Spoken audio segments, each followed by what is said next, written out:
Greetings gamers, I'm Anto and today I'm going to be answering some of your DM questions. I did a video like this last month and it was a lot of fun answering some of the questions you had about dungeon mastering and about playing tabletop RPGs in general. So I thought I'd do another video and get to some of the questions that I missed last time. So without further delay, let's dive straight into it. How do you keep players interested and invested in your story and your world? This is going to vary wildly from person to person. But for me, it's always come down to knowing the players, knowing what they like, and knowing how to incorporate that into the game.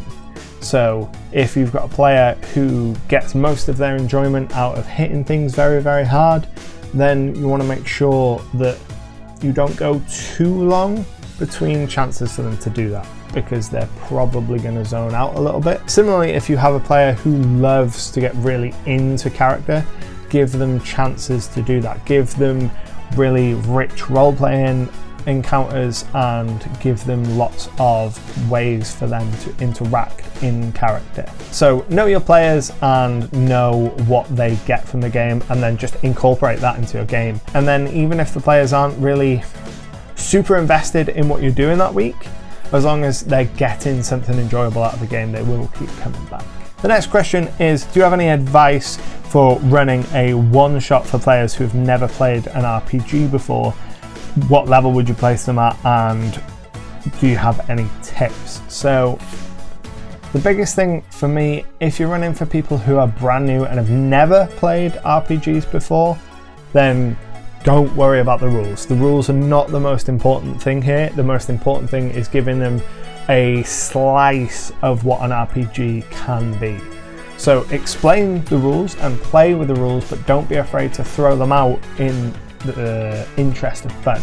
So if you're playing and a character says, right, I want to chase after the bad guy and swing from the chandelier and jump over to the balcony and then try and throw an axe at them, in your rule system that you're playing, that might not be possible. But for the sake of onboarding these people and giving them a taste, I would say to them, normally you wouldn't be able to do this, but that's a really cool idea. Roll me this check and give it a go. The good thing about that is that it keeps them engaged because you're not denying their idea, but it also gives them a taste of what the rules are. They say to you, I would like to do X. You say to them, that's possible. Here's what you do to achieve it. Roll me this dice. Here's what you need to score above or below to be able to do that. And that gives them a distillation of what an RPG is without getting so bogged down in the rules that they get bored. Because for a lot of people who've never ever played an RPG before, the thickness of the rules, like this, is too much to take on board on their first go. No one should be expected to read this whole thing the very first time that they play. A lot of people do, and it works for a lot of people, but if you want to give people the best possible experience in their first time game and you want to guide them into the world of RPGs, I say don't expect them to know this.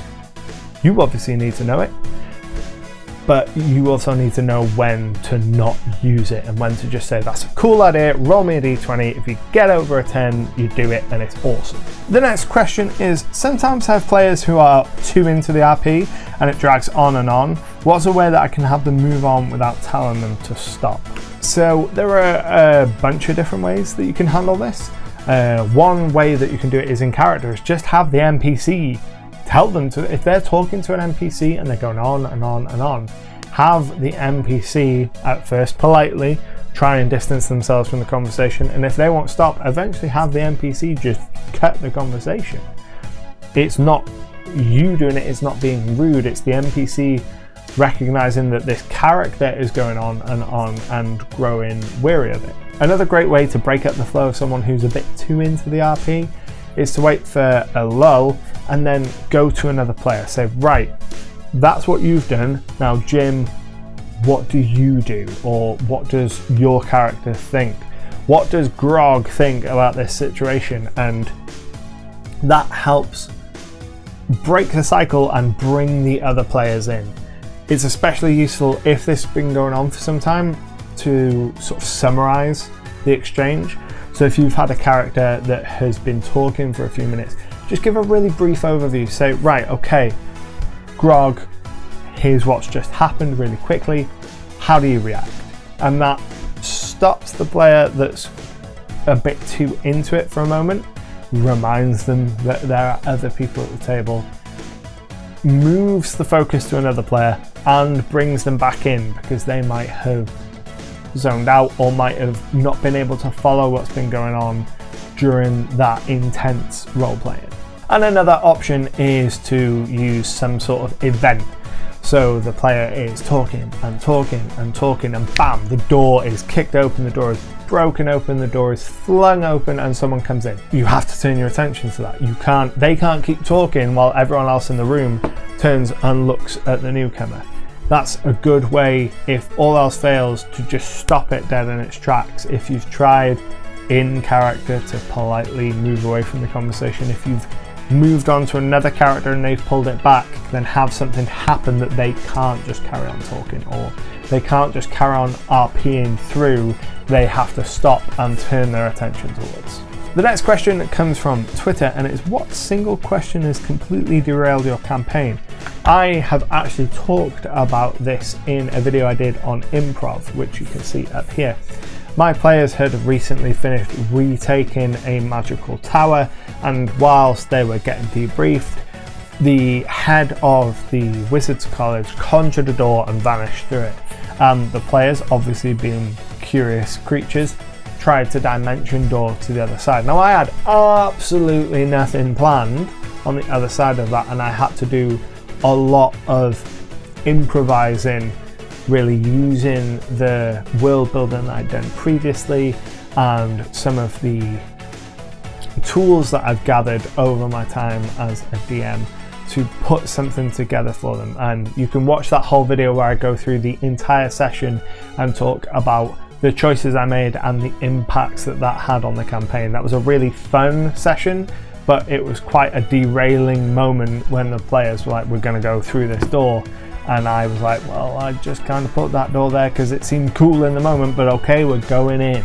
And the final question for today is, how would you handle a large party, say 10, in combat? And this is something that I think a lot of us struggle with at some point when you have a large combat with a lot of combatants. The easiest thing for me is you need to be really diligent about the enemy turns, because when you've got a really large group, when you've got 10 player characters, it's already going to be quite a while between people going.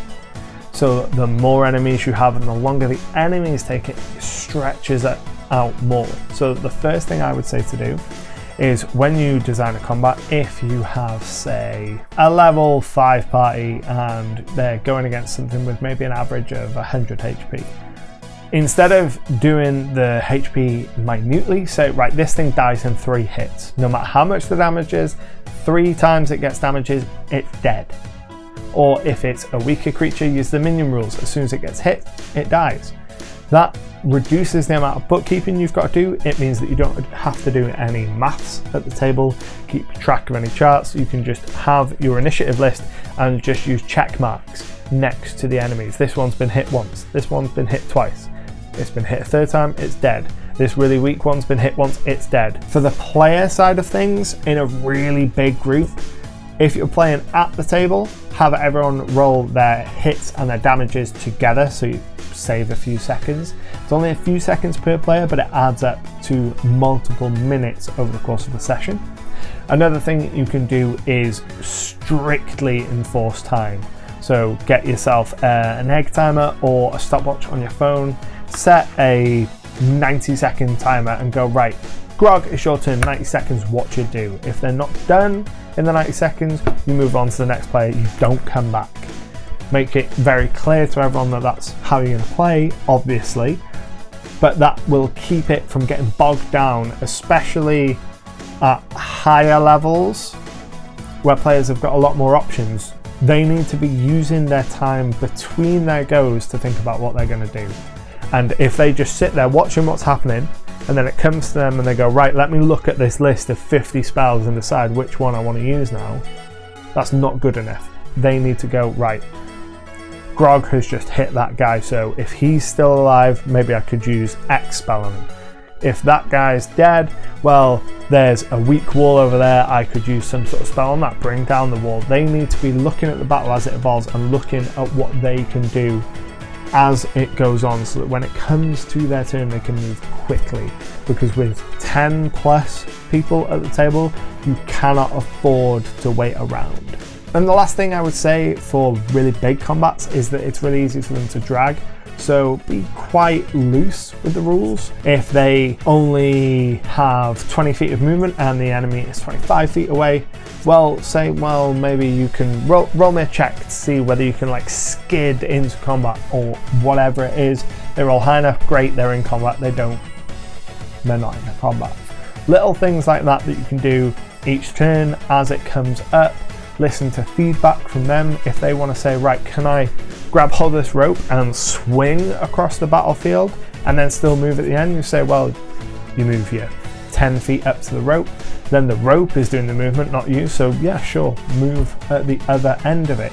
It helps keep things moving if you just loosen the rules a little bit in favor of speed. I hope you enjoyed this video. If you did, hit that like button down below, and if you'd like me to do another and get your questions answered, ask them down in the comments below. But until next time, happy gaming. Thanks for watching. If you're new here and you like what you see, hit that subscribe button. I release a new RPG, tabletop and world building related content every single week. And if you enjoy what I do here and want to help the channel grow, consider supporting me on Patreon. And if you want to keep watching, I've got another couple videos over there. But until next time, happy gaming.